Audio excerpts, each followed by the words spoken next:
Hello friends, నేను మీ నాగలక్ష్మిని. కాకరకాయ కూరతో మీ ముందుకు వచ్చేసానండి. అబ్బా, ఏం కాకరకాయ కూర అండి, వేపుడు చూస్తూనే ఉంటాంగా అంటారేమో. ఇది ఒకసారి ట్రై చేయండి, చాలా బాగుంటుంది. ఈ కాకరకాయ కూర కాయలు ఇప్పుడు కాయలు చేసుకుంటామా, అలా కాకుండా కాయని 4 భాగాలు చేయండి.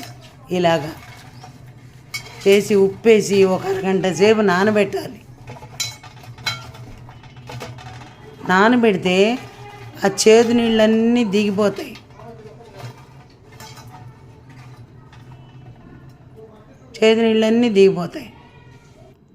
అవి పిండేసి అప్పుడు నూనెలో వేసుకోవాలి.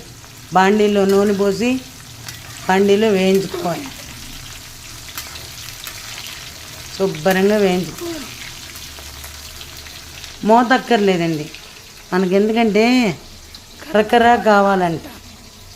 కరకరగా ఇదేంటంటే నీళ్ళు, కాకరకాయలు వచ్చిన నీళ్ళు అట్లా పిండేస్తే అలా వస్తాయి. బాగా వేయించండి, మూత పెట్టక్కర్లేదు. బాగా వేయించి తీసేయండి. ఏదైనా కానివ్వండి, అప్పటికప్పుడు చేసుకుంటే బ్రహ్మాండంగా ఉంటాయి. కొద్దిగా చల్లారింది అనుకోండి, ఈ ఏదైనా వంక పెట్టే వాళ్ళకి ఏదైనా ఒకటే. అందుకని వేడిగానా చేసు తినాలి, ఇలాగైనా తినాలి.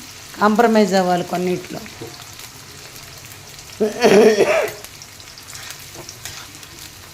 అంతే. ఇవి కూడా బాగా ఫ్రై చేసేయండి. కాకరకాయలు తీసి పక్కన పెట్టుకున్నామండి. వేయించేసి బాగా కాకరకాయలు తీసి పక్కన పెట్టుకున్నాం. అప్పుడు ఇవి కూడా బాగా వేగాక కాకరకాయలు ఇవి మళ్ళీ వేయించేసి కారం వేసేసి ఉప్పు వేసేసి తీసేయాలి. అంతే, కాకరకాయ కూర రెడీ. మీరు చేసుకుంటారా? ఇలాగా చేసుకోండి. ఒక్కసారి చేసుకుంటే కదా మీకు అబ్బా భలే తేలిగ్గా ఉంది అనుకునేందుకు. ఆ నూనెంతా వంపేసేయండి, నూనెతో వేసుకోకర్లా. నూనెంతా పక్కకు వంపేయండి, మళ్ళీ కాకరకాయ కూర చేసుకున్నప్పుడు వేసుకోవచ్చు. ఒక చెంచా కారం వేయండి, ఒక 1/2 చెంచా పసుపు వేయండి. అంతే. దెమ్మ తిరిగేటట్టు ఆ కారం పొలమారింది ఇది వేస్తుంటే. కారం కదా, బూర్లు ముక్కుడు, రొట్టె బూర్లు మూడు కదా, బాగా పొలమారింది.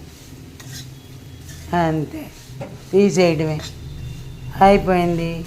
కాకరకాయ వేపుడు, కొత్త రకమైన వేపుడు రెడీ.